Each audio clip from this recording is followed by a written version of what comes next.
So folks, and welcome to OurGame with myself, Stapleton and Michael Verney here beside me. Michael, I'm hoarse. We had a big night in Scariff last night down in County Clare with our live show. Yeah, great night. Stockroom Tim says the pints must have been good in Scariff. Yeah, the crack was flowing in Scariff anyway, I can tell you that. We had a great night. Cyril Farr, Tommy Guilfoyle, Shane McGrath, Niall Moore, Mike Mack, Liam Doyle, Barry Murphy. Jesus, like great night. Some great memories and lots of very thought-provoking stuff on Sunday as well. It's good you pick up little bits and pieces, little nuggets from various different people. I'm sure we'll go through it on the show, but all had real interesting thoughts on Sunday's game and pretty different thoughts as well. And you know, listen, we'll let the viewers know by the end of the show how the 6 people on stage at the end, what their predictions were for the final, and we'll obviously deliver predictions ourselves by the end of today as well. Yeah, it's all about that today on Sunday, isn't it? It's all about that thing. Get it in your hand and do the right thing. But we're going to play a little clip from the show in Scariff last night. And if you want more of it, it's at patreon.com/OurGame, or will be.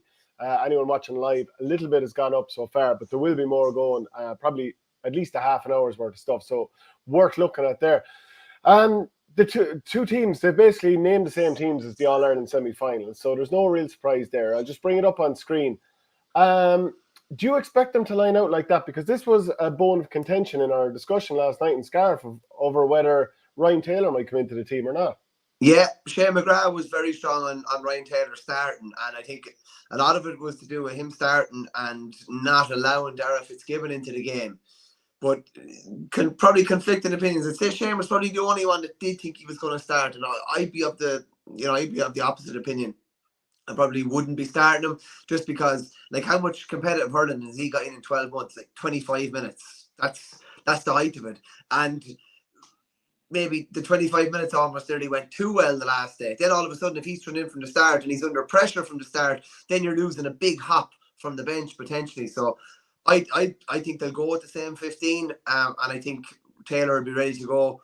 And I don't think Lohan knows now. There's absolutely no doubt whether he's ready or not to come in. So if it's 25 minutes, if it's half time, whenever it is, they'll have him primed and ready to go. And listen, and the benches is fascinating really, because you've 2 really stacked benches. You're looking at big impacts from a Clare point of view. Ian Galvin, Aaron Shanahan, Shane Amori maybe defensively, and obviously Ryan Taylor. Then from a Cork point of view, probably particularly up top, Robbie O'Flynn, like Shane Kingston. If Cork are going to win the game, you'd imagine Shane Kingston is going to need to come on and hit 2 or 3, or do have some sort of a play like the night down in the park against Limerick where he won the penalty.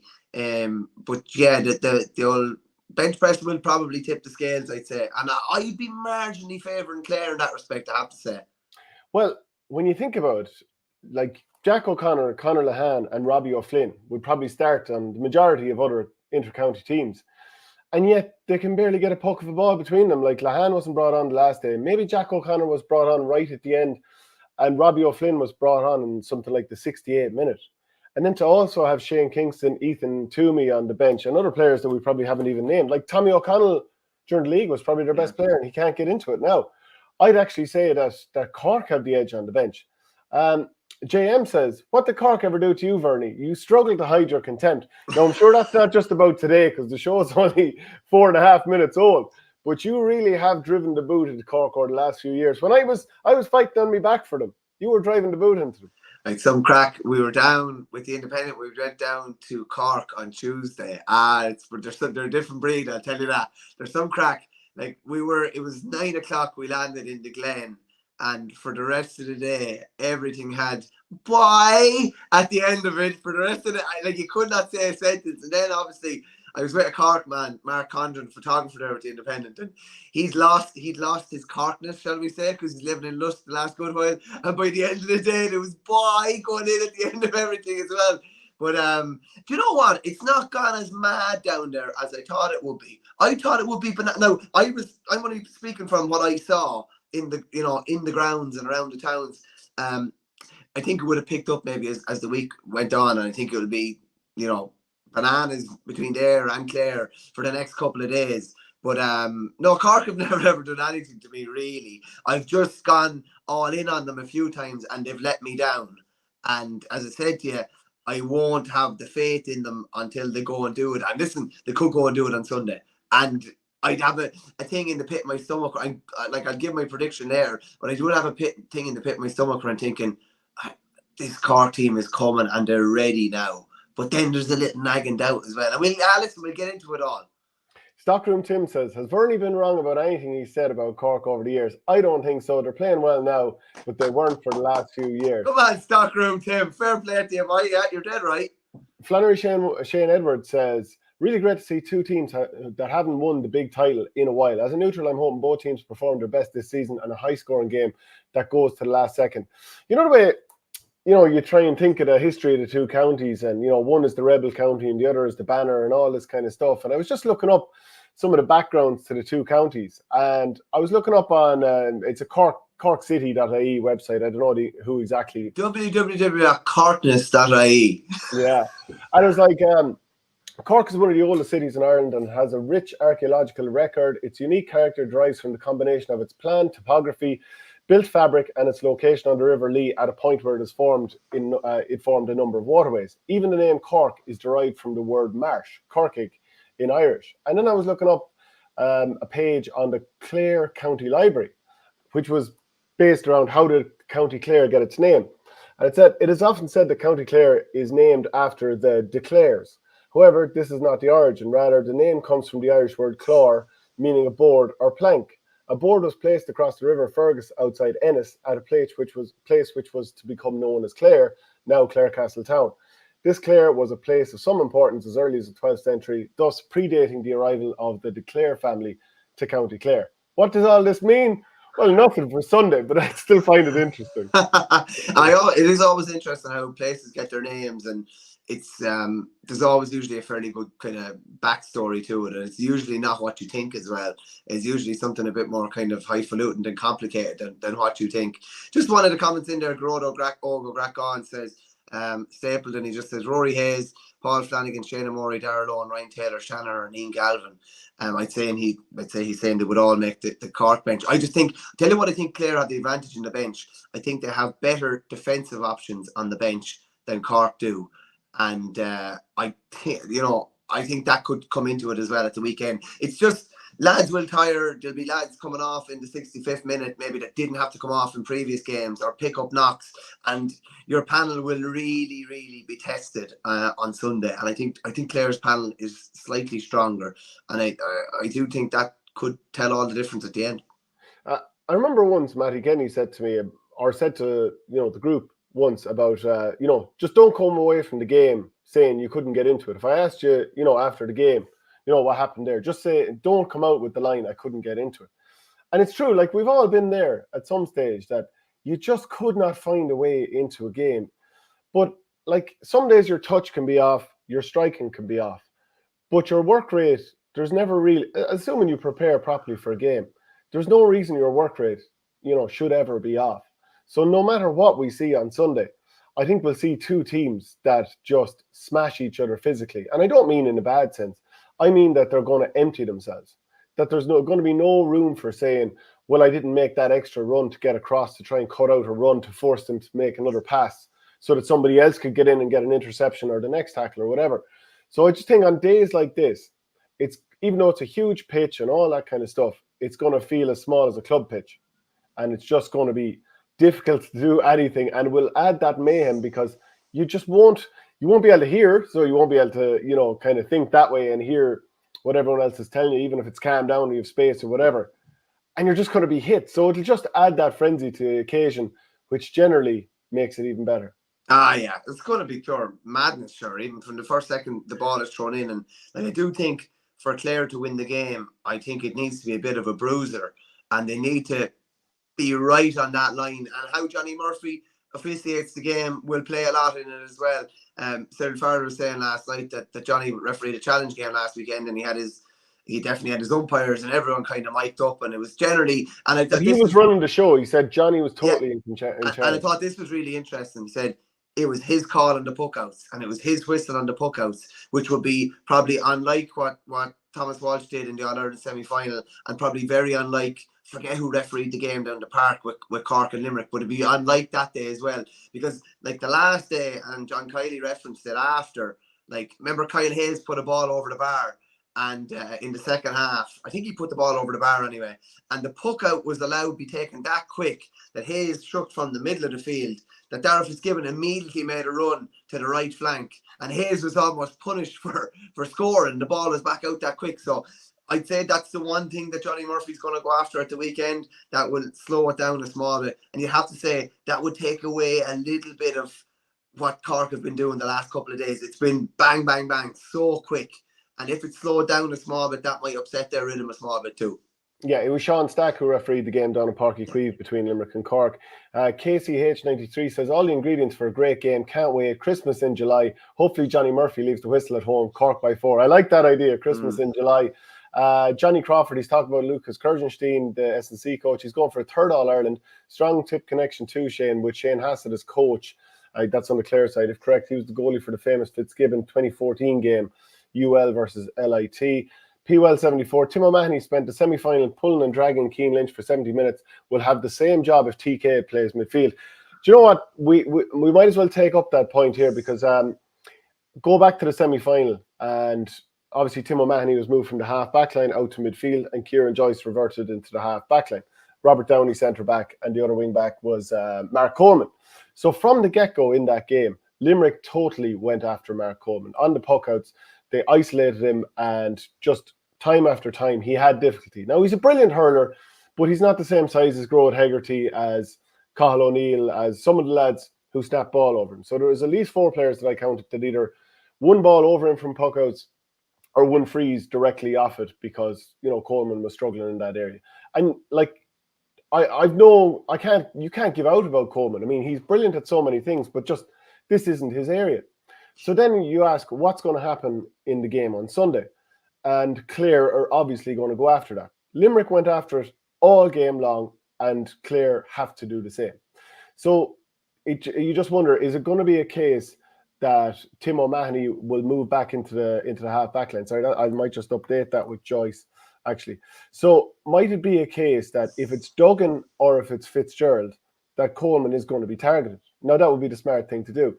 Now, in the Munster clash, when these two teams met and shared out a huge amount of scores, it was a case that Tim O'Mahony was under puckouts with Duggan, and he often went with the one-armed swing, which can work, but if it doesn't, it can look pretty disastrous. And at times, Duggan won great ball on him, but to be fair to O'Mahony, at times he won ball. Would you be happy, if you were Cork management and the Cork supporters, for Mark Coleman to move out to midfield in this game, in the same way that Tim O'Mahony hasn't been playing midfield regularly, but he went out and he did a job? So what would you think about that notion of Coleman moving out and O'Mahony, Downey and Joyce being the half-back line, just with the idea of we can't be hammered on puckouts again? Yeah, I think it's all to do with balance. And I was talking about this the last day when Darragh was on, and I don't think the balance of Coleman and Fitzgibbon at midfield, I don't think that's a good balance. Because I think 2 ball players. 2 hurlers, 2 lads that want to get on the ball a lot, want to go forward, want to score. That's probably one of the reasons. Like, Fitzgibbon was allowed flourish the last day because of Tim O'Mahony. Yeah, like, people, you have to see that. There's a holder and a defender, and then a lad who marauds up and down. But O'Mahony is opening the gate for him to do that. Same as that. Like Tim O'Mahony, like, don't forget Duggan was man of the match the day down in the park when Clare played Cork. Like, he was brilliant, particularly when Clare weren't going well, and he did trouble O'Mahony on the high ball. Part of me thinks O'Mahony will go back wing back. Part of me thinks that Joyce will just pick up Duggan, and to hell with the size advantage, because Groat Hegarty had probably 5 or 6 inches on him in height as well, and he was caught a couple of times. He did catch a puck out or 2 on him, and he caught a puck out or 2 on Coleman. But I wouldn't be that surprised if Joyce picked up Duggan under the puckouts, because he's combative and abrasive. Then the other side, he leaves the mismatch the other side then as well with David Fitzgerald, who never plays midfield despite being listed midfield. He'll be wing forward. Maybe you're right. Maybe O'Mahony will go back, but maybe he'll actually pick up Fitzgerald, maybe, as opposed to picking up Duggan. But I don't like the balance in midfield in that case. And then, like, it's not beyond the realms of possibility that Ethan Toomey will come into midfield and there will be a change in the 15 before throwing. because then the balance in midfield would be a hell of a lot better than what we kind of suggested there. So we're saying either Cork make a switch, and we're either saying that if you put Mark Coleman, who again is an excellent player and so good with the ball in hand in particular, if you play him and you play him in the half back line, you're potentially looking at a height mismatch, unless you swap him into centre back and put him on Mark Rogers, assuming that he stays there. Be a big call, wouldn't it? Be a big call to change your centre back, yeah. So we're saying that Clare will go after this, and Limerick proved it is an area where you can get joy, while saying we think Coleman is an excellent player. But so he's potentially going to be got at there, and then if you put him midfield, he's potentially not the right balance for midfield. So it is a big thing that surely Pat Ryan will obviously have seen this coming down the tracks.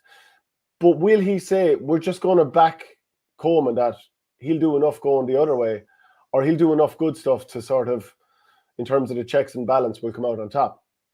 Yeah, I don't know. I think he'd be going for balance. Like, look at his forward line now. All lines are balanced, I would say. The full forward line has Connolly, who's good in the air and goes direct. Is Hoggy, who's maybe not going to take on his man as much, but will sit back into the pocket a little bit and be the out baller, be waiting behind lads and pop the ball over the bar. And then he has this big 6'5" powerhouse in Brian Hayes. Three completely different players all in one line. Look at the half line. You have Barrett, who will try and skin you for pace. You have Harnedy, who's a nice little mix of being good in the air, but also brilliant under a breaking ball, getting scores. And then you have Dalton, who's a brilliant long-range striker, really abrasive, really abrasive, really physical as well. So I think if you look at the lines of the pitch for Cork, it's generally about balance. I wouldn't be I don't know, if I was picking a team, and there's probably a reason why I'm not. If I was picking it, I'd potentially be bringing Ethan Toomey in from the start. That might be the switch. Maybe with Coleman to want to lose out. Yeah, so we're looking at that on one side, and we're looking at whether Ryan Taylor should start on the other side. And I don't know, I'd say the game could be so frenetic early on, it could be difficult even for Darragh Fitzgibbon to find space. Now, the flip side of that is, in the 2021 final, when Cork got a goal after, wasn't after about 3 minutes or something like that? Yeah, Kingston, yeah. Yeah, they had played the ball around really well, and maybe I'm confusing it with the 2022 Munster game, but I'm pretty sure that it was Fitzgibbon's pace that allowed them to make a break around midfield, and he eventually popped it on to Kingston for the goal. But yeah, he'll have to be kept tabs on from the start. And I wonder, we'll throw this out to the viewers as well, should Taylor, and this was Shane McGrath suggested this last night, the Scarf Show, would throwing Taylor in from the start be the right job to say, look, we know you're very good on the ball and driving forward, but come in and keep tabs on Fitzgibbon because you might have the pace? Or do you keep Taylor for the last 15, 20 minutes and say, come in and just go to town? Just explode on the game in the last 15 minutes. And I'd probably try and hold him, because I'd be back in. Maybe you can just keep with Fitzgibbon. Hopefully you've got enough energy across the board early in the game, you should do, to sort of make sure you always get bodies in there and sort of hound them out of it if you can. But that is the thing to balance at the moment, and I'd love to get the viewers' thoughts on it. Yeah, no, it's very, very interesting. Like, I do think, there's no way I wouldn't be playing Cathal Malone midfield for Clare anyway. Like, he was maybe one of his quieter games in a semi-final, but I definitely would still be playing him. He's that workhorse up and down for an hour, and he's not, like, if he doesn't start, he's not the sort of player that's going in and going to go in and turn a game maybe like Ryan Taylor can, just because I suppose just how energetic and how athletic that Taylor is. But there's a lot of really fascinating things, like we talk about, maybe some who Clare will want to match up in their defence, be it Conlon on Barrett or what way they're going to do that. But Clare have loads of questions potentially that they can ask Cork with their forwards as well. Whether O'Donnell starts at the edge of the square, whether he starts at 11, whether Kelly, who's predominantly played midfield for the last two games, goes into 11 or goes into somewhere in the forward line and asks them a different question. So they've got lots of questions that they can ask Cork as well, no doubt about it. Yeah, Conor Heaney says, does Fitzgerald actually win that much in the air? And PWell74 says Fitzgerald wouldn't catch a puck out on an Oompa Loompa. So a couple of people going in heavy. Daniel Lahan, has Coleman really been found out in the air this year? Well, I suppose I did detail his difficulties against Limerick, but Limerick have an awful lot of monsters. And people are going after Fitzgerald in the air a little bit here, but maybe this is partly due to the league semi-final, and I'm thinking of him tapping down that puck out for himself and soloing in for a brilliant goal against Tipperary. So maybe it has something to do with that. But it is very helpful if you have someone under a puck out who, obviously, if they can catch it, that's brilliant, but at least knock it back out the other way. If it's breaking through and runners are coming on, you're going to be in difficulty. And to be fair, like Fitzgerald, the size of him, at the very least, he should be breaking the ball in the direction he wants. Yeah, more what I was saying about Fitzgerald picking up Coleman is not necessarily in the air a physical mismatch. It's if Fitzgerald gets the ball, like he will, like saying, listen, he'll breeze past most people, but you'd have to have probably someone standing in front of him that's 6'2" or 3 and 15 stone, and Mark Coleman probably, isn't that realistically. But Fitzgerald does not catch that much ball in the air. It's usually taking a pop off the shoulder and taking those obligatory 7 or 8 steps and getting kind of away from a man. But like, he's another one from a Clare point of view that's been, quiet enough, I would say, in the last couple of games. You kind of think Kelly is coming. You kind of, there's a few more than me. Obviously, Taylor coming in and making an impact. I just get the sense that Clare are brewing up a big performance a la 2013. And I just, my question is whether Cork have peaked once in the middle of May, and they peaked 2 weeks ago. Can they peak again? And then they're kind of thinking, if they drop off 5 or 10%, which would be only natural, it could easily happen, and Clare go up 5 or 10%, then there's nothing between the two of them. But the room for improvement, the more room for improvement I would see, definitely be on the Clare side. Okay, well, Catnap says, genuinely, lads, you're at a real disadvantage analysing Cork. You just don't know the players well enough. In general, your Cork analysis this year has been way off. So if you can follow in with another comment, giving us an example or a few examples, that would be great. Yeah, give an example. Give a couple of examples, please. So another thing I wanted to touch on then is, before we come to some of the matchups, particularly in the Clare defence, is how Cork's goal creation has gone through the roof since the start of the Munster campaign. So, this is something we looked at in the Scarab show last night. Again, you can go to patreon.com/OurGame if you want to get more of that. But the first game against Waterford, and this was based on my notes, I went through them in the last couple of days, Cork created one goal chance, and it was an unbelievable goal from Alan Connolly when he, smacked the ball off the ground or whatever just to get his catches back, blasted into the net. And in the 5 games since where there was any doubt over the result, and I know Offaly did well, but there was never really any doubt over the result there. You know where I'm coming from with that. But so to go from one goal chance and one score in that first game against Waterford, and we were all doubting them after. Remember the first half, Harnedy, Horgan and Lahan had 10 shots between them and returned 1 point. And we were like, same old failings from Cork and all this kind of stuff, which Catnap, I think, was fairly on the money sort of analysis at the time. Since then, they've played 5 games, 5 real championship games where it was in the heat of battle and it wasn't certain who would win. They've created 29 goal scoring opportunities and scored 11 of them. This is something that Cork are really, really good at now at this stage. And obviously, it's no surprise that, with Brian Hayes and Alan Connolly on such fire, yeah, that's a huge part of it. And obviously, Horgan is there as well. You've got the runners as well coming through. So in light of that, what matchups would you be looking for if you're Brian Lohan here heading into this? And I'm sure he's obviously already decided it at this stage. What way are you going to line up those matchups in the full back line and the half back line? Probably be going with Horgan on Connolly, just because I think he's going to be able to match him pace wise, and Connolly is a bit bigger than Horgan, but he's not Brian Hayes bigger than him, if you get me. And Horgan was probably exposed a small bit in the air. I would say Conor Mack got a bit of joy out of him, definitely in the first half against Wexford and maybe in the Munster final as well. I think Clary matches up quite well with Hayes, and not just from a physical standpoint. I think Clary matches up well with Clary's played in a lot of big games down through the years, and he's a lot of experience coming up against a guy playing his first All-Ireland final who's absolutely ripping it up. Don't get me wrong, but he's probably not marked someone like Cleary, who is so single-minded and doesn't care if he touches the ball and is just going to try and stop Brian Hayes. That would be my viewing on it. And then it's funny, like this is like pure raw inexperience at county level in Conor Lean on as much inter-county experience as you like in Patrick Horgan. But I think that's probably the better matchup from a Clare point of view. I think putting Horgan on Horgan would leave Lean on Connolly, and I would just think Horgan would be maybe better equipped to deal with what Connolly has to offer and the range of skills that Connolly has to offer than Lean. Plus, you're putting Lean probably in at the edge of the square then and putting a bit more pressure on him. Whereas Horgan's, like, he's not necessarily played fullback the whole time, but he's happy enough to be in that 2-man inside, no problem. Okay, I wouldn't necessarily agree with you. And viewers, if you'd like to get your comment in, please do, and we'll try and get to it at some stage. I would put Hogan on Horgan because I think Hogan's pace is going to be really important here. And I mean, maybe I'm wrong, but to me, he seems like he's probably the shortest of the three. In the he is, yeah. But I just think he's certainly going to have the physicality for Horgan. Whereas if he marks one of the other two, I question whether he'd have the power for them. Now, Lean to me does seem like he's relatively he looks physically well built. And I would have him on Hayes. I'm not saying he would get total joy out of it. And I think there's going to be some element of mismatches within the three matchups, no matter what, for Clare, if good ball goes in from Cork. I would put Lean against Hayes because I think physically he'll have an okay chance, and he'll have an okay chance across the turf.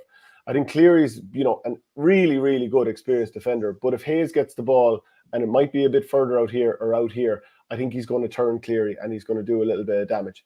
Whereas I think Cleary will be closer to goal if he's on Connolly. Same thing if Connolly turns. If he goes at most defenders, he's going to turn them and get past them.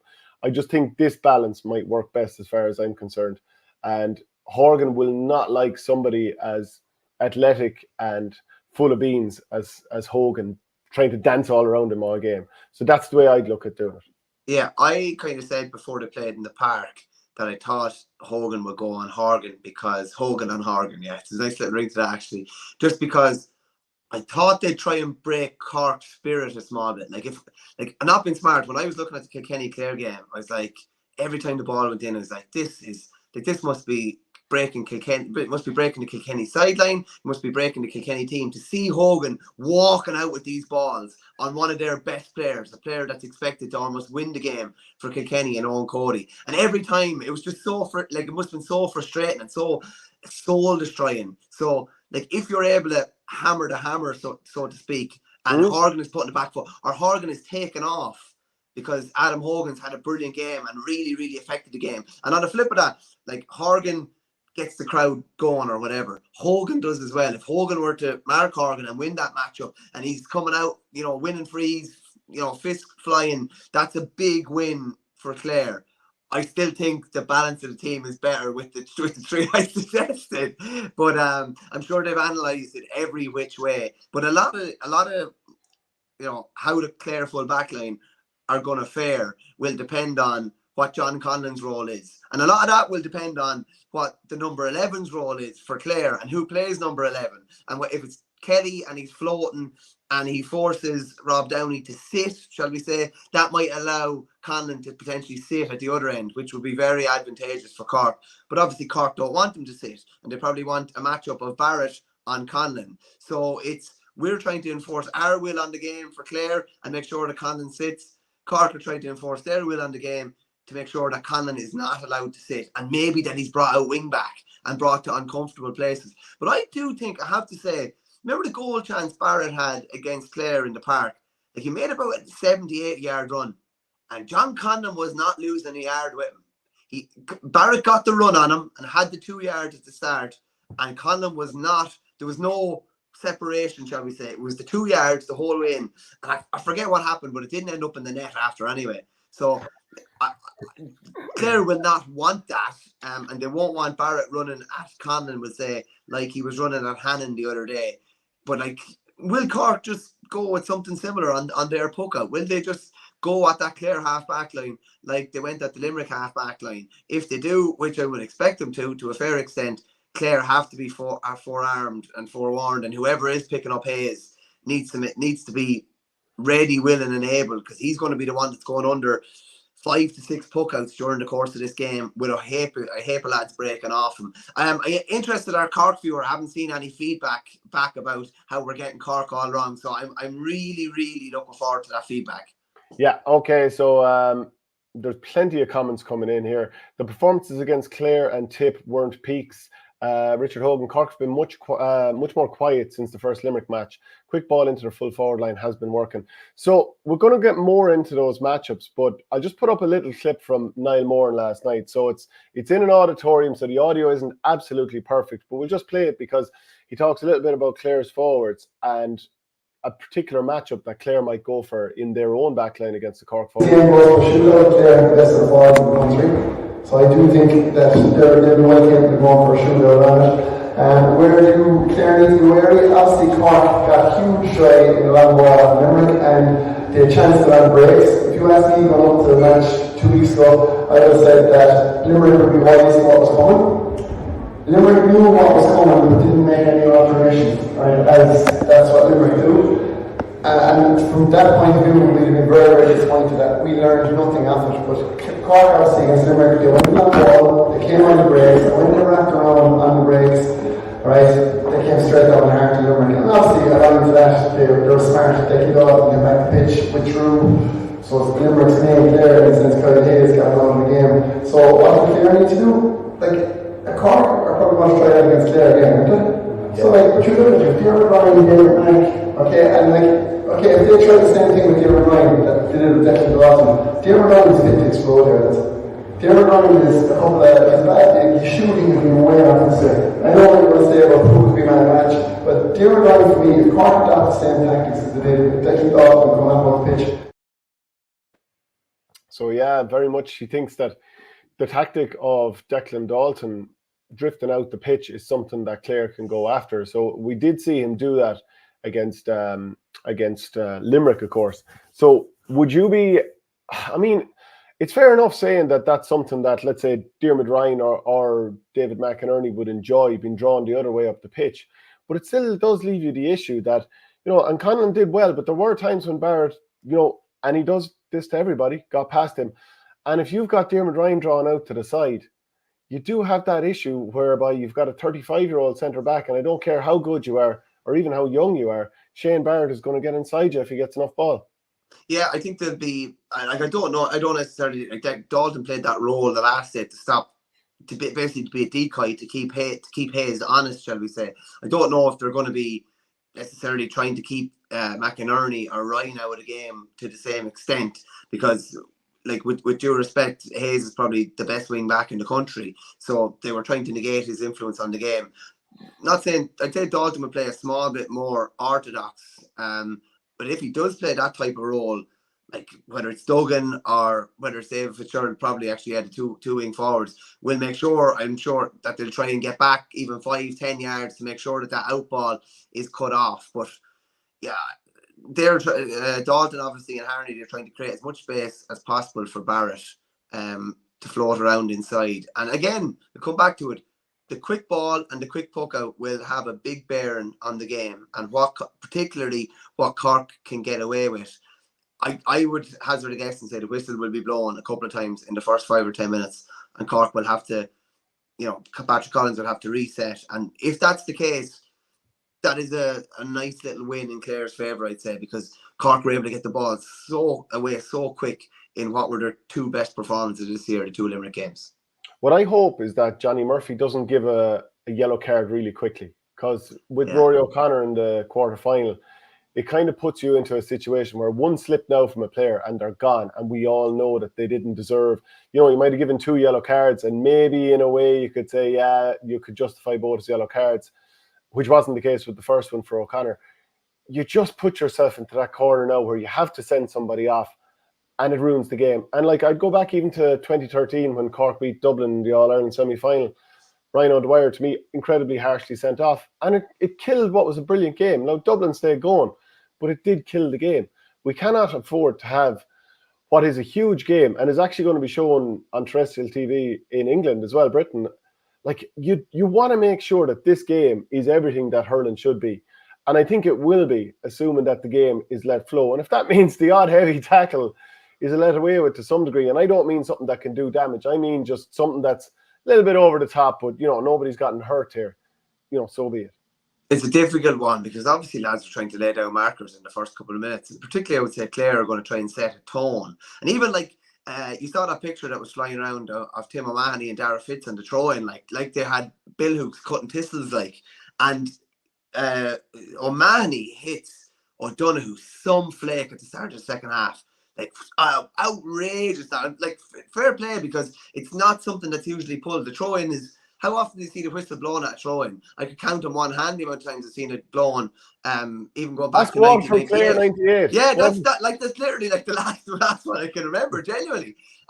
So like I said, the referee will probably be ready for that now this day. But you have to be so careful. You want to lay down a marker, get a big hit in, and enforce your will on the game. But Jesus, you don't want to be on a yellow card. Like I can't imagine how Richie Horgan feels. I can't imagine how Eamon Scallon feels. I can't imagine how anyone who's been sent off, Benny Dunn, anyone that's been sent off in All-Ireland feels. Like that is not a position you want to be in on the game's biggest day. So lads are going to have to be really controlled and measured, but also trying to be physical too. And that's a fairly fine balance when, like, Jesus, what would be coursing through your body come 3:30 on Sunday? Like, do you know what I mean? Jesus, like, it's very hard to control it. And have you played midfield much over the years? No, very little. Very, very little. Okay. Yeah, I used to play midfield a nice bit. And for the throw-in, it's actually probably the time where you're most susceptible to getting the thumb chopped off you. Because if both people go pulling at the same time, both hurleys are on that sort of pendulum swing, the upswing, where if it catches your hurley, it can just come sliding off your thumb. It's very, and a lot of people just, put their leg across instead. But then, of course, their leg can get absolutely taken out of it as well. Like, I do sometimes wonder, is it a bad thing having that clash of the ash? It's brilliant in a way, but it's nearly rife for injury. Not at all. No, this would be taking something brilliant out of the game now, in my opinion. And even like if the linesman and the referee enforce the lads been back at the 45, like, it's real. If that ball breaks in behind and Dara Fitzgibbon picks up the ball, like, it's open season. Now, it's Brian Fenton, or sorry, not Brian Fenton, but Owen Merchant. Yeah, exactly. And it's funny enough, actually, because I remember looking back at the Wexford Clare quarter final, and the linesman and the referees actually could not get the players back to the 45. And David Reedy picks up the ball 3 seconds into the game. And if he's able to run from the 45 to the midfield in 3 seconds, he should be going to the Olympics in Paris over the coming weeks. So he obviously didn't. And he was the one that was fouled by Rory O'Connor. So if the rules had been enforced, Rory O'Connor wouldn't have picked up the first yellow in the first place, because David Reedy would have been nowhere near the ball. But I'd imagine it will be, like, the referee just wants to get the game underway, you see. So if lads are teetering on the rules, are a bit sketchy with the rules, you can't just, because lads will just start flaking each other, and it'll be open season as well. But I love the throw-in, I have to say, and I love even, like, it's mad how it's sometimes a foul now if someone steps out in front and takes the slap and someone pulls. If you pull and your leg is there and the ball is also there, like, you're open to getting absolutely peeled, and that's okay with me. You've put your leg where the ball is, and if you want the free, then you take the slap as well. But I don't think that should ever be a free either, to be honest. But even the throw-ins are going to be interesting, and I'd say that's something that Cork looked at the last day and said, we're going to set a bit of a template here from the throw-in, and we're going to be a little bit wild. It's one time you probably get away with it. And I'd say O'Donoghue suffered for at least 5 minutes after the throw-in in the second half the last day, and it's no coincidence that he was probably taken off 15-20 minutes later for the first time in a hell of a long time too. Okay, Catnap is back in with an example. Shane asking where are all the Cork under-20s, and they're there before his eyes, focusing on results versus Offaly and Dublin for analysis versus Limerick. Not totally sure what you mean by that, but even looking at the team here, if you were to talk about the under-20s from the last year or two, you've got Owen Downey and you've got Kieran Joyce, which was probably 3 years ago, and Brian Hayes. So, yeah, I mean, like, at the same time, I've been kind of backing Cork for the last 3 or 4 years to come good. So, yeah, I'm still not totally sure what you're suggesting that I'm saying. But if you have got, like, if you can develop the point a little bit more, I'm open to hearing it.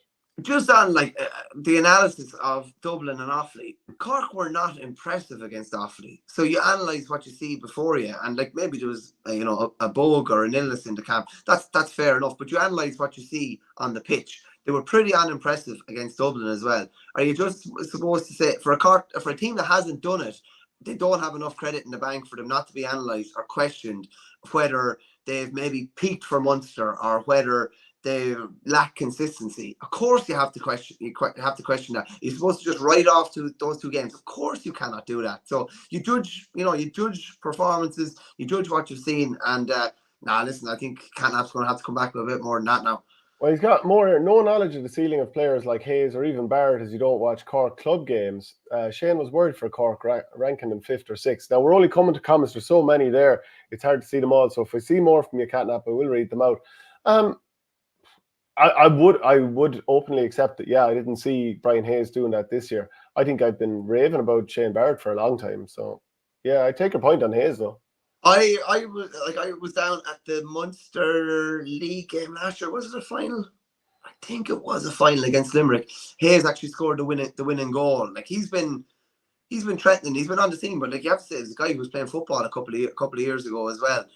He's not going to hit the ceiling that maybe some people think that is there for him until he probably focused solely on the small ball, which he's doing now. But like lads, he's having an unbelievable season. Like he is. Like to do what he did in the semi-final against the best in the land, whether he's able to back it up again in his first final will be interesting. Just I thought a good point that was made by the lads last night. Like, who's the one player? What's the one change in the Cork backline, Cork 1 to 7, from when Limerick filleted them in the 2021 final? Owen Cadigan retired. Yeah, and it's basically Owen Downey in for Owen Cadigan, isn't it? Essentially, so. It's the same personnel there. It's funny, like I listen. I'm still gonna doubt them until they get over the line. I do think they will deliver a big performance in the final. Jeez, I think Clare are going to bring the thunder as well. That's what makes it. Everything about this is novel and interesting, and there's all new stories, and they're just not 100% sure what both teams are going to do. And I think there's serious improvement in the tank for Clare. Do you think Sean O'Donoghue will go back on Shane O'Donnell? I see some people suggesting not. I think he will definitely go on him again because I'm not sure if anyone else physically matches up. And people can probably say that O'Donnell got some joy here, there, at different stages in the Munster group game. Obviously, O'Donoghue got sent off for a third-man tackle, second yellow, which was fairly unusual for him. But I don't see anyone else matching up. Would you be happy putting O'Donoghue onto O'Donnell given the form he's bringing into the final? Which player are you talking? Whose form are you talking about? O'Donoghue's. Yeah, I would. Yeah. I to be honest with you, if O'Donnell's inside, I'd probably have Downey on O'Donnell. Being honest with you, if he's inside, I'd have no issue with that because I think Downey's been really, really solid inside and he's unbelievably abrasive. Now, if he picks up an early yellow, like very early, saying that he was very disciplined the last day after picking up the yellow. It wasn't like the day down in the park against Limerick where he picked up a yellow to pull them off. Maybe they trust him a bit more that he's going to stay the right side of the line. But no, I'd have no issue with Downey on O'Donnell inside, to be honest with you. I think they have the decent matchups.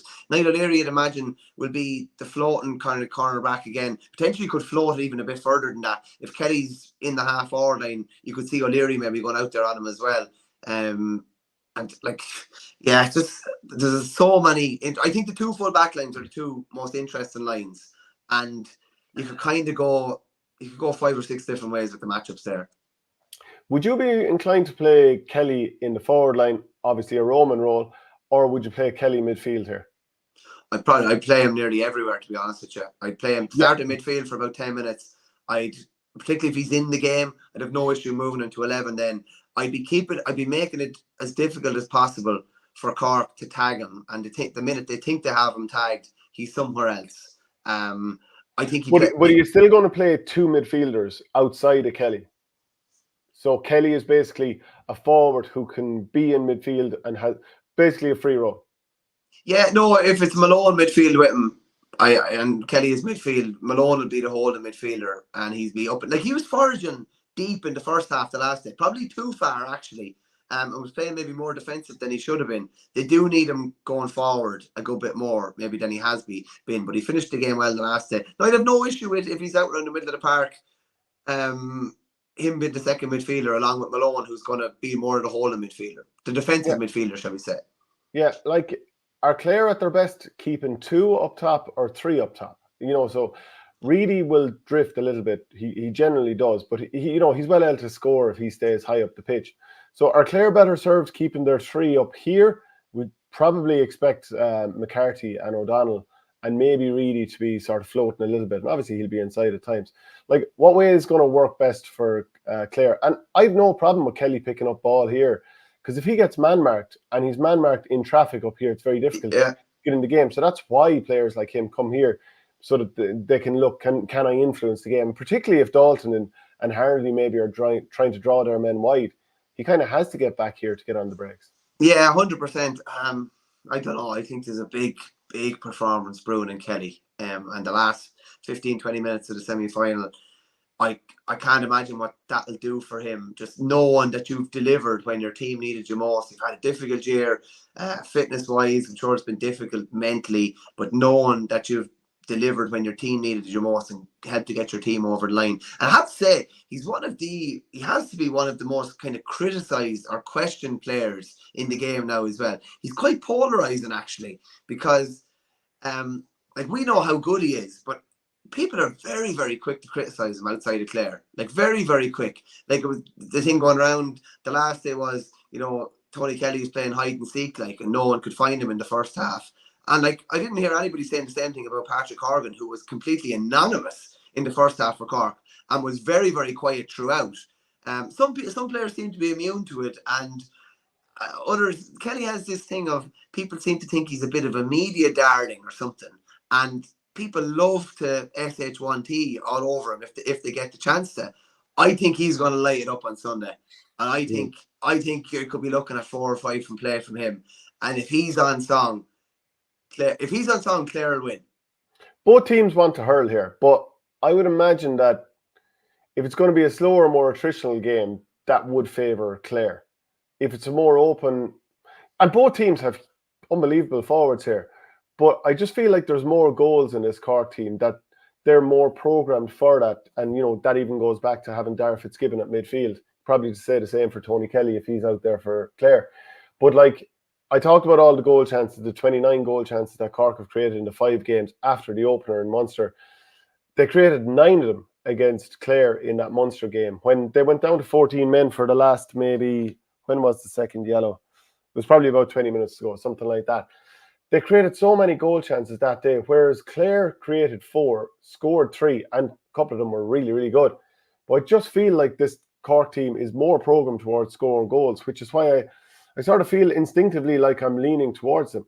And maybe also this confidence, like Barry Murphy, Scarf Man, who was at our show last night, he was talking about the confidence of Cork, because he's living down there now. And he was saying that the underage games in Cork that were due for Monday, they've been cancelled due to the homecoming. Now, maybe there's going to be a homecoming whether they win or lose, but still in all, it feeds into the narrative that I suppose we'll pump out there, that Cork feel like they've the game won already. It's funny. He said there was an email sent around about all underage games and cancelling the Monday. I said, "Did you forward it?" He said, "I sent it to Lohan." He says, which would be like red rag to a bull, I'd imagine. But look at the semi final even. Hoggy had a goal chance deep in injury time. Good save from Quaid. The debatable hand pass that Hayes could have. That was in the back of net, wasn't it? It was in the back of net. That was another goal. That was a goal disallowed basically early in the first half. Cork have got, like Pat Ryan said at the start of the year. He said at the start of the Munster Championship that they're aiming to be scoring 3 or 4 goals in a game, and your goal creation stat would definitely suggest that they're going to have 3 or 4 probably fairly clear-cut goal chances on Sunday. If they convert to 3 or 4 of them, realistically, they're not going to be beaten. If that 11 from 29, what's that, about 40% of that? If that goes up around 60 to 70%, if they get 3 out of 4, Cork aren't going to lose the game here. If they score 3 out of 4 chances or they increase their percentages in regards to conversion, they will not be beaten. They will definitely create them. It's just a matter of converting them now. Owen Hurley here, hard not to smirk reading this. Would you bet your house on Hoggy not scoring 1-8, 1-10? If TK or Hegarty or Sod scored that lads would be pulling themselves asunder. Hoggy does it regularly. Darlahan is agreeing with Catnap anyway, 100%. So we know nothing apparently. Well, Darrell Lahan, I'd say, might have a tinge of Corkness to him because he's saying that I'm not impartial or anything. I definitely am impartial, but I'm not. I'm like, I will also give my opinion as well. Yeah. So Cork fans are very sensitive, says One Trick Pony. Stop that, Shane, will you? They're all insensitive. They're all sensitive. Clare are sensitive. Cork are sensitive. Limerick are sensitive. They all get very, very sensitive. In fairness to you, I will say this: you're not that sensitive. Maybe it's because you don't care and you're not going to the matches anymore. But would that also be the case for Kilkenny, who showed up even less for the minor final in their own back door? I wouldn't say that they're sensitive either. Yeah, to be honest with you, I wouldn't say they are. Okay. Anyway, that's just a bit of joking as well. As I've pointed out recently, it's all love with Kilkenny. Just, we don't like to see each other win. Just a bit of crack. Let's see. Conor Heaney. Incredible. Horgan is second highest score without ever winning a 50-50. Wow. I think that's tongue in cheek now at a few people who have suggested that Horgan doesn't do that. He did an interview this week with RTE Sport talking about how you have to adjust now because sometimes it can look like there's loads of space between the full and half back line, but it's the way depending on how teams set up, there's actually less than how it might look, so you have to be a little bit more creative with your movement. And he was saying that he actually did some work a few years ago, presumably someone who works on footwork, and he kind of changed some of his movement, or he added little bits to his movement. So that's interesting, and he doesn't feel any pressure with the frees, even though I go back to him missing that one from more or less the 21 against Limerick in the semi-final. I feel like pressure in the sense of I'm not sure there's if there's another false dawn for Cork, I'm not sure that there's another sunrise for him, in the sense that will he be there next year? And I don't know, maybe some bit of pressure in terms of the record, and he disputed the fact that the record would play any part at all, but it's got to be slightly in your head somewhere. Will TJ also retire? So if he gets ahead on Sunday, is that him ahead forevermore, or certainly until someone else comes along and it's going to take them at least a decade and a half to pass them out? To some degree, does that play a part? The record, the finally winning the All-Ireland, knowing that this is probably the last chance? Yeah, it's his third final and they haven't won one yet. Do you know what I mean? Number one, he doesn't want to finish, no matter what you say, he doesn't want to finish his career without a medal. He also doesn't want to finish his career being 0 for 3 in All-Ireland finals. So there's a few records on the line here. Listen, he's definitely going to overtake TJ. What's it? 2 to level, 3 to go past him. Realistically, he could have that in the first 10 minutes. He could have that in the first 10 minutes on Sunday, realistically. I don't think it'll play in his mind. That will play in his mind too much. It's nearly the other records. Of course, there's going to be a bit of pressure. He's not going to say at the week of an All-Ireland final, or the previous week when the press thing was done, I have to win an All-Ireland final, or I won't rest it. You're not going to say that realistically. Of course, it's nagging away. I mean, it definitely is. And you don't want, he's such a good player. You don't want that tag of best player to never win an All-Ireland, because he's probably going to inherit that from. He'll be up in that conversation with probably Kieran and maybe Ken McGrath, John Milan, etc., Tony Brown of best players ever to win. Yeah, do you know what I mean? And that's not a conversation he ever wants to be in. So there is a bit of pressure. There's a pressure to get the job done. There's probably a pressure to deliver his best in a final too, which hasn't happened yet. He was nearly the hero in 13 with that point to go 1-up, and then they probably didn't play the ball into the corner as they should have had. He was quietish the second day. Obviously, everyone from Cork nearly had a very tough day in 2021. So I'm sure he wants his level of performance to be a lot better in an All-Ireland final too. Yeah, to me, you brought it up there, 2013. He did score an incredible winner in an All-Ireland final. Just the rest of his team didn't manage the situation thereafter. And, Clare had enough time to get a brilliant winner and our leveler. And to be fair, over the course of the 2 games, Clare were the better team. So I wouldn't dispute that at all. But Horgan has shown that he can do it in the big moments, and he showed this year down in Munster when, instead of going for a free from 100 yards when they were point up, he worked a slightly shorter ball to Brian Hayes, and they got the exclamation point score. And wasn't it the last day as well? They tried to work, was it a free or a sideline into the corner, and they immediately lost possession. But it's not going to pan out perfectly every time. Just something, Shane, I would like to say, I do think it's benefited Hoggy, and I think it's benefited Cork. Dalton is such a deadeye from those long threes, isn't he? It's a great thing to have And that's his accuracy has been through the roof this year as well. It also means Hoggy does. Like, I think Hoggy's brilliant from probably 80 yards in, but I think Dalton's a better long range free taker, and I think that's a nice little string. Listen, it's been added for the last probably couple of years, but it's a nice little string that Cork have added to their bow in recent years, and it's paying dividends, particularly at the minute. And also, it's no harm that Horgan doesn't have to trot out 100 yards every time, and then you have to rejig the positions, and then he has to try and get back in, and someone else has to get back out. Especially when you're, a veteran player, you're 36.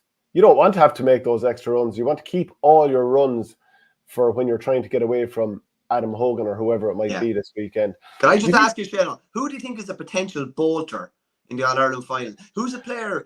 There's a good handful of players that we haven't referenced yet at all.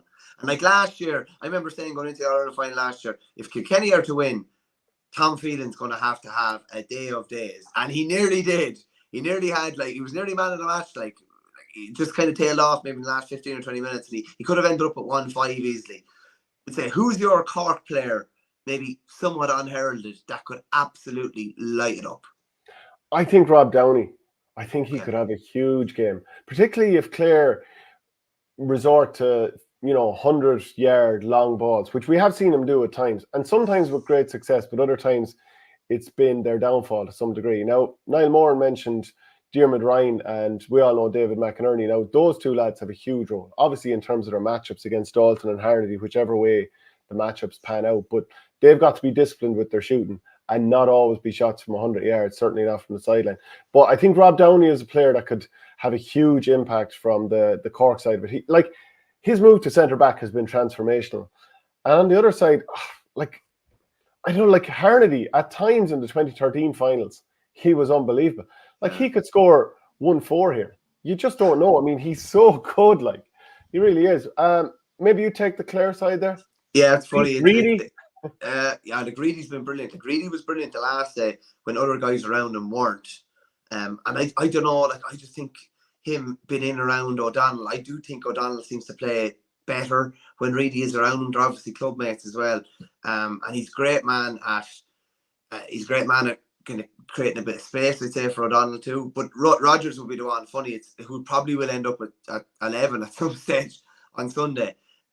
There's been glimpses. I thought he finished the game well the last day. And there was glimpses during Munster that this lad is just going to set fire. And I just listen, maybe it won't happen, but I think there's 5 or 6 players on the Clare side that are waiting to catch fire. Probably Rogers, Kelly, David Fitzgerald. O'Donnell's just been alight the whole year, so he's not going to catch fire. But there's a good handful of them, and I do think Rogers would be one I'd be thinking maybe. He's not left field, obviously, but I think he could have a massive, massive game. He could easily end up with 3 or 4, set up a goal. Yeah. And just something that we should bring up as well, because just because it didn't happen in the semi-final doesn't mean it's gone away. So Ed McCarthy is going into the All-Ireland final, hitting the freeze again, and he was outstanding the last day. But that has to still be a worry going into an All-Ireland final, that McCarthy didn't start the quarter-final and didn't hit freeze, and it worked in the semi-final.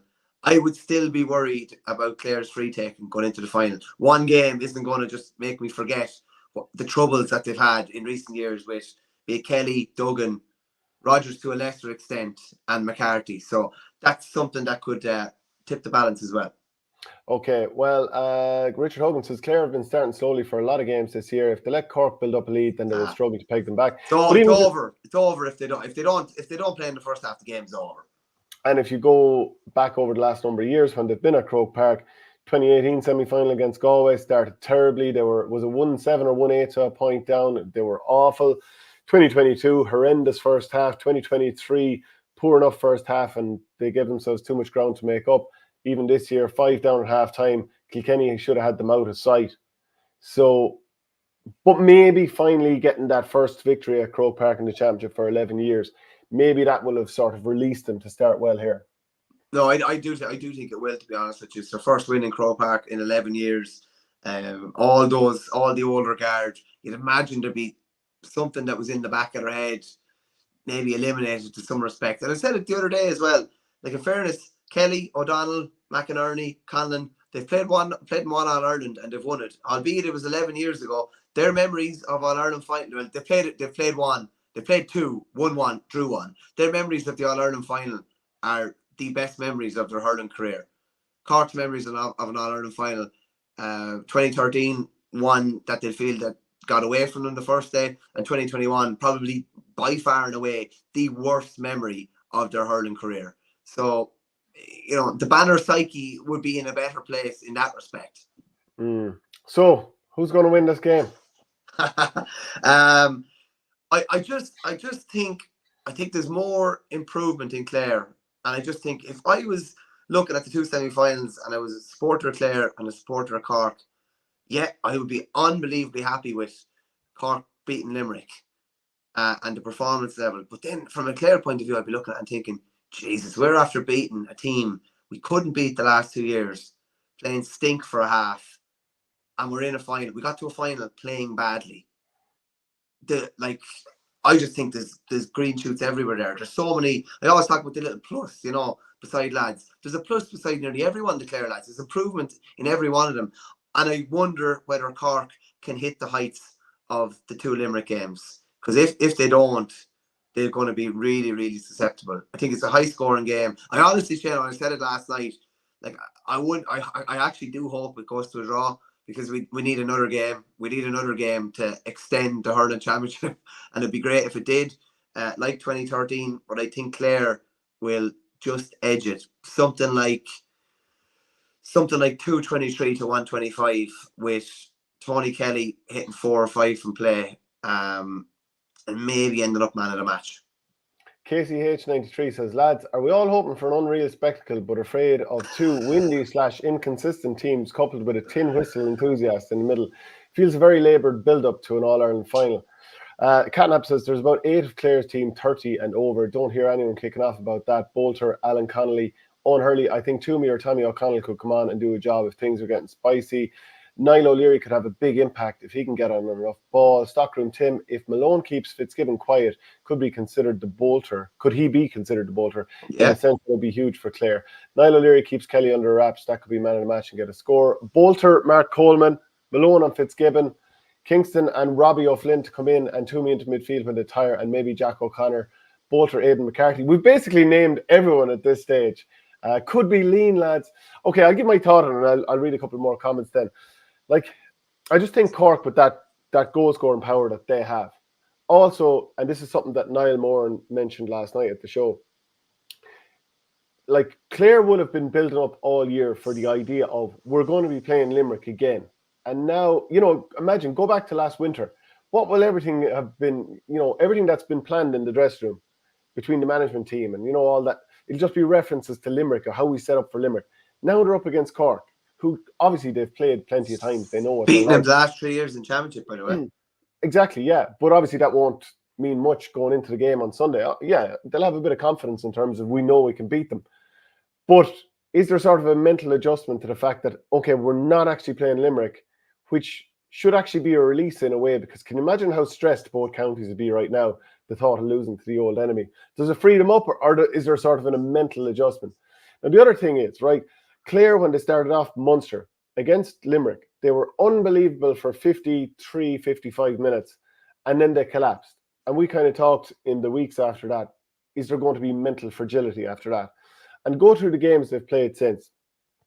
So they played against Cork, and they were very good in spells, and at the same time, they nearly lost at the end. It took a Mark Rogers block on a Damien Cahalane goal attempt to not, you know, lose to 14 men there. And also the whole idea that Cork created so many goal-scoring opportunities. So you'd still give a bit of a pass for that performance. Against Waterford, it was up and down, and there was that 65 call, justifiable or not, at the end that allowed them to get over the line. There was good in it. Beat Tipperary then 124 to 24, and they were 6 or maybe even 7 ahead. And Tipperary, who were obviously misfiring this year, you know, they only won by 3. It was not the most convincing performance. Munster final, a bit of a missed performance. I'm sure you'd agree with that. Against Wexford, I mean, Wexford were coming back into it, and then there was the red card, which obviously changed the trajectory of the game. Now, I think Clare would have won it anyway, but I wouldn't say it was the most convincing game or performance. Then against Kilkenny, not great for a full half. And I don't ever feel like they hit top gear even when they did turn it around. I agree with you. I think there's more in them. But are they playing in such a way where you're like convinced that we will see the best of Clare? Because I think we'll need to see the best of Clare to win this game. And I think the evidence ever since they collapsed against Limerick the first day out suggests that I'm not sure we will see that. But I do feel quite confident that Cork will get the best out of themselves. And in a one-score game, that's why I think Cork will just about get over the line. I'll tell you what, just on your point there, like, it wasn't perfect, but Limerick's best performance of the year was against Cork down in the park when they bounced back from, that could have been a season ender, realistically. And it is mad to think that you have two teams playing in Ireland final. I presume it's a first because it couldn't have happened any other year. Two teams that have lost twice, both lost in Munster twice. Like, that's I don't think that's ever really been possible before for them to play in an Ireland final. It's funny as well. Like, obviously, Clare lost to Limerick twice in Munster. Cork have beaten Limerick twice. Yes, Clare have beaten Cork in the championship this year and beaten them the last 3 years. Listen, there's so many variables. I honestly can't wait for it. It's just because there's a new flavour to it. And again, you have an idea what to expect, but you're not really 100% sure. Maybe it's more of a gut as much as anything else, but I just think Clare are going to deliver something really big. And I wonder in Cork, definitely it's not within the camp. No way is it within the camp. But is there any element among supporters that a good bit of heavy lifting has been done already? And, we're going to go and win the All-Ireland now. Doesn't work like that. And I think Clare need to give them a rude awakening early, and I think they will. But I do think it's going to be a one-score game. And I think I'm just going to tip the balance in favour of Clare. But cracker in store. Can't wait for it. Yeah, cannot wait for so many. I love, and it's great being on the 7th floor to see it. Just when you look down after a minute and you're like, oh, Kelly's on who? Oh, he's on him. And it's just brilliant to see, because we talk about it nearly ad nauseum, and it's nice when you get the matchups right, but it's kind of cool when you look at it and like, oh, they've gone with something different there. They've gone with maybe lean on Conley, which I don't think either of us would have predicted. Do you know what I mean? Like, so it's good. That's going to be fascinating too. Yeah, Patrick Hickey says Conor Ryan 2013, Diarmuid Ryan 2024, man of the match, two brothers. That would be really interesting. John Crawford said Cork's form this year in League and Championship is patchy, while Clare have a strong chance. Can't understand how Verney has such faith that they will catch fire when they haven't all year. That's Conor Heaney. I do feel like, and I know you did this for the under-20 All-Ireland, but Offaly, where it was just like, I just feel it's kind of our time. Which on occasion, I find like that's sort of going into a game on a wing and a prayer. And I know it worked out that day. Offaly got the win. But I do feel like I'm kind of more going with stats, figures, and reasons, and you're going with I just have a feeling. That's absolute bollocks, to be honest with you. So, like, you're waffling. There's no way I said before the under-20 final that it's our time. I thought we were the better team going into the final. No, you did say it's our time, because I remember at the time going, I'm looking forward to bringing that up with you on Monday if it doesn't work out. Yeah, but it's our time because we have like a generational team coming through that are playing unbelievable stuff and are built differently. Not because I think it's our time. I just have a feeling on Sunday. But you're saying it for this Sunday. You're like, I just think that there's a performance in Clare without. Oh, I do. I think there's a I think there's a massive performance in them. I think they've left room for improvement for the final. That's not like, it's not as if I'm saying a team that's they're not 5-1 underdogs going into the final. Awful. This is a team that have put it up to the best team in the land for the last few years, albeit coming out on the wrong end. It's a team that have beaten Cork the last 3 times they've played them. It's a team that will have no fear. It's a team, the older lads in the team all have an All-Ireland under their belt already. The Cork lads cannot say that. That's like, no. It's not. I do have there is a gut feeling that I think Clare are going to deliver something fairly special on Sunday. But that's not, like, I can't just say, listen, I think Clare will win because I just think I think they're coming. Do you know what I mean? Okay, Verney loves Clare, says Catnap. Daniel Lahan, just the bandwagon supporters. I think that's questioning some of the supporters that aren't all in or are complacent, actually. The issue with tickets coming into Sunday as well. I said it was down in Cork Tuesday, down in Clare on Wednesday. The amount of people that don't have them, oh my God, it's a disaster. Like, the allocation's not big enough realistically for. It's definitely not going to be big enough for the demand in Cork in particular. Anyway, like realistically, would Cork sell out Croker on Sunday by themselves? I'd say they probably. I'd say they probably would. Yeah. It's not ideal now. I do think as well though, the fact that tickets have been distributed that way, Cork probably don't have the 16th man for the first time in a big game this year. Like it will be relatively equal. I don't think there's going to be the same sort of noise if Declan Dalton puts over a score like he did from the Aaron Gillan goal attempt. I don't think it's going to be the same on Sunday, just because I don't think it's going to be possible for there to be 55,000 Cork people in there. Yeah. Look, there's just look, it's going to be brilliant. I can't wait to look over at like 5 o'clock on Sunday and be like, had a feeling. Yeah, if you get it wrong, you'll have to head down. Clare won't need to come off the bus, according to Verney. Grodogo crack on. If you're going to give Cork points for goal opportunities not taken against Clare in Páirc Uí Chaoimh, then Clare should get the same for their opportunities against Waterford. Okay, but I am talking about more than just one game here. And Cork have created 29 in the last 5 games. And that's outside of the 4 goals. And I can't remember how many chances they created against Offaly, but they've created many chances that they didn't take that day. A decent few as well. They would have a decent few, yeah. As I said, if they get 2 or 3 or something like that, like it's 11 years since O'Donnell got the hat trick. Like you would not put it past Connolly getting a hat trick in All-Ireland final. You wouldn't. Would that be his 3rd or 4th hat trick of the year? 4. Wexford, yeah, 1 in the league. 3rd, I think. Could be 4. I have a feeling there's another one there somewhere, is there? Yeah, because there was Cork and Wexford 2 games in a row, wasn't there? Wexford, I think it was it 2 games in a row, and then the hat trick against Tipperary, obviously as well. Okay. Yeah, so I think it might be 3 already. Yeah. Yeah, so he's actually only scored 1 other goal outside of that then in the championship this year. Yeah, he'd 4-6, didn't he, from 12 shots in Munster, and then didn't have a shot in 2 games, and then I think he was 3 from 3 the last day, wasn't he? And that's important for him. He didn't play particularly well in those 2 games. Getting on the board again, you're probably going to see the best of him going into the final. We didn't talk about the keepers either, Shane, and they are going to have a big bearing, and there are probably 2 keepers that are maligned a small bit at different times. They've both taken their fair share of criticism, I'd say, over the last couple of years.